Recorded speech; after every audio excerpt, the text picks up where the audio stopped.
نو سے پچھلے شروع کر دے گا، کوئی 1400 سال پہلے کے شروع کر دے گا، کوئی شروع کر دے گا،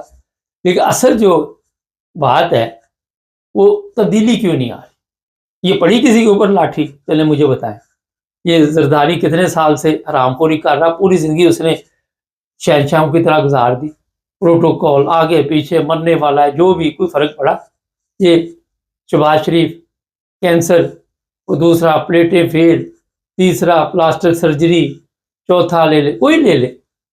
وہ اب جی کوئی اگر کوئی 10 سال بعد 20 سال بعد مر گیا جی، او ہو یہ دیکھیں جناب، یہ فلاں بندہ مر گیا، یہ اس کے اوپر عذاب آ گیا۔ اگر وہ 70 سال کا مر گیا یا 75 سال کا، تو مرنا تو سب نہیں، کسی نے ادھر بیٹھے رہنا، کسی نے بیٹھے رہنا یہاں پہ۔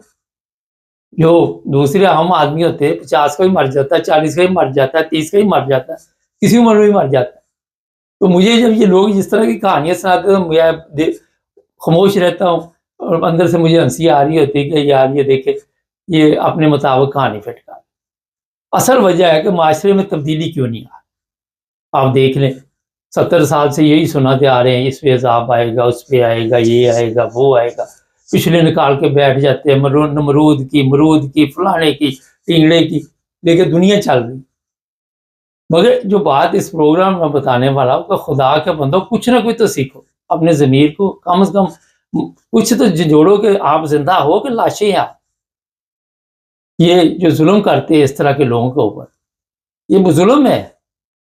بہت بڑا ظلم ہے۔ میں آپ کو بتاؤں، اگر باہر اس بچی کے ساتھ یہ سلوک کیا جا رہا ہے تو گھر میں کیا سلوک ہوتا ہوگا ان ملازمین کے ساتھ؟ ان کا بچہ کچا کھانا جو ہوتا ہے وہ ان ملازمین کے حصے میں آتا ہے، جو ان کے کپڑے اتارے ہوتے ہیں وہ ان ملازموں کو بھی نہیں دیتے کہ کل کو کہیں گے کہ اس کی ملازمہ نے پہنا ہو۔ میں صحیح بتا رہا ہوں؟ آج اگر آپ دیکھتے ہیں کہ انسانیت کا جنازہ نکلا ہوا تو اسلامی ملکوں میں نکلا ہوا، یہ یورپ وغیرہ میں اس طرح کے معاملات نہیں ہیں، یہ بھی میں آپ کو بتا دوں۔ یہاں کی زندگی اور وہاں کی زندگی میں زمین آسمان کا فرق ہے، اور سارا دن مولوی آپ کو یہی کہتے رہیں گے وہ جہنم میں جائیں گے، وہ دوزخ میں جائیں گے، ان کے آخرت پہ ان کا سوال ہوگا، اور جن کی زندگی دنیا میں اچھی گزر گی آخرت پہ بھی ان کے لیے کوئی مشکل نہیں ہوگی۔ میں بتاؤں آپ کو اتنا بڑا ایشو نہیں ہے ہمارے پاس، کیونکہ دعا بد دعا کے ساتھ کوئی چیز نہیں، لیکن ہم اپنے آپ کو تبدیل نہیں کرتے، اپنے آپ کو چینج نہیں کرتے، کوئی فرق نہیں پڑتا۔ ہر جگہ پہ آپ دیکھ رہی ہے مولویوں کی بد دعاؤں سے کیوں پاکستان کی حالت خراب ہوئی، مولویوں کی بد دعا سے کیوں ان کی حالت خراب ہوئی، جن لوگوں نے ہزاروں لوگوں کو مار دیا، روز مرتے آپ، آئے دن آپ کو مارا جاتا ہے۔ کسی میں سڑکوں پہ دیکھتا ہوں کوئی عورتوں کو مار رہا ہے، کوئی مردوں کو مار رہا ہے، کوئی عدالت میں جس طرح بتاتا رہتا ہوں۔ آج ہی میں صبح دیکھ رہا تھا ہائی کورٹ نے ضمانت دے دی، وہ عورت کو پولیس والی پکڑنے آ گئی، یہ کہ جی پکڑنے آ گئی، ویڈیو ادھر میں دیکھ رہا سو یہ ایس ایچ او نے کہا پکڑ کے لاؤ اس کو، کیوں پکڑو؟ وہاں کوئی شریف آدمی تھا وکیل، اس نے کہا کیوں پکڑو؟ تو یہ حالت ہو چکی اس معاشرے کی کہ وہاں پہ کوئی قوانین موجود نہیں، کہ چور پکڑ لی عورت اس کو خود مارنا شروع کر دیا، کیونکہ اس کو پتا ہے کہ عدالت میں جائیں گے کچھ ملنا نہیں، عدالت میں بھی چور بیٹھے ہوئے، پولیس والے کو بلائیں گے وہ بھی چور ہے، کسی اور ادارے میں جائیں گے وہ بھی چور ہے،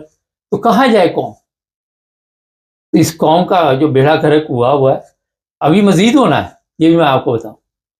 کیونکہ آپ ایک دوسرے کی طرف دیکھ کے سیکھتے ہیں، آپ ترقی یافتہ ممالک سے نہیں سیکھتے، آپ ان لوگوں سے سیکھتے جن کا بیڑا گرک ہوا ہو، اس معاشرے میں رہتے ہیں جہاں پہ آپ اپنے آپ کو تبدیل کرنا بھی چاہے تو وہ کرنے نہیں دیتا معاشرہ۔ پولیس والا کوئی انسان کا بچہ آ جائے ویسے تو ڈھونڈنا بڑا مشکل ہے، بڑی مشکل چیز ہے یہ جو میں نے سوال آپ کے لیے، مگر کوئی آ بھی جائے تو اس کو بھی اسی طرح ہونا پڑتا ہے۔ آج دیکھ لیں آپ کے جج جو ہے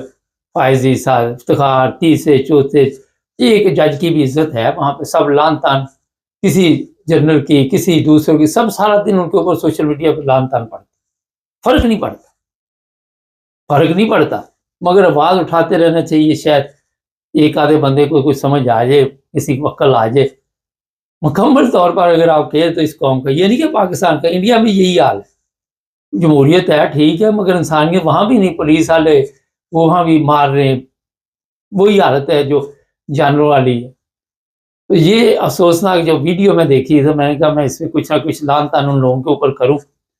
اس سے ان کو تو نہیں فرق پڑے گا، ہو سکتا ہے کہ ویڈیو دیکھ کے ہماری کوئی لان تان اگلی مزید سے بھاگ جائے۔ اس لیے میں نے وہاں پہ جو کامرس پڑھے وہاں لکھا ہوا تھا کہ ہمارے پاس بچے تھے، بچی تھی، ہم ان کو اپنے بیٹیوں کی طرح اپنے ٹیبل پہ جہاں کھانا کھاتے تھے ساتھ بٹھاتے تھے اور وہاں پہ کھانا کھاتے تھے۔ بڑی اچھی بات ہے، ایسے ہونا چاہیے۔ کہیں آپ کسی ڈرائیور کو لے گئے ہیں، اسے بھی کھانا کھلائیں، اسے بھی علیحدہ ٹیبل دے دیں۔ آپ کی فیملی متاثر ہو رہی،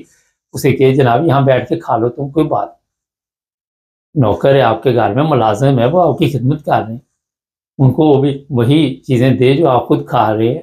کوشش کرے وہ فیملی کا حصہ بنائے، انہیں ساتھ بٹھا کے ٹیبل پہ آپ انہیں کھانا کھلا سکتے۔ اس سے انسان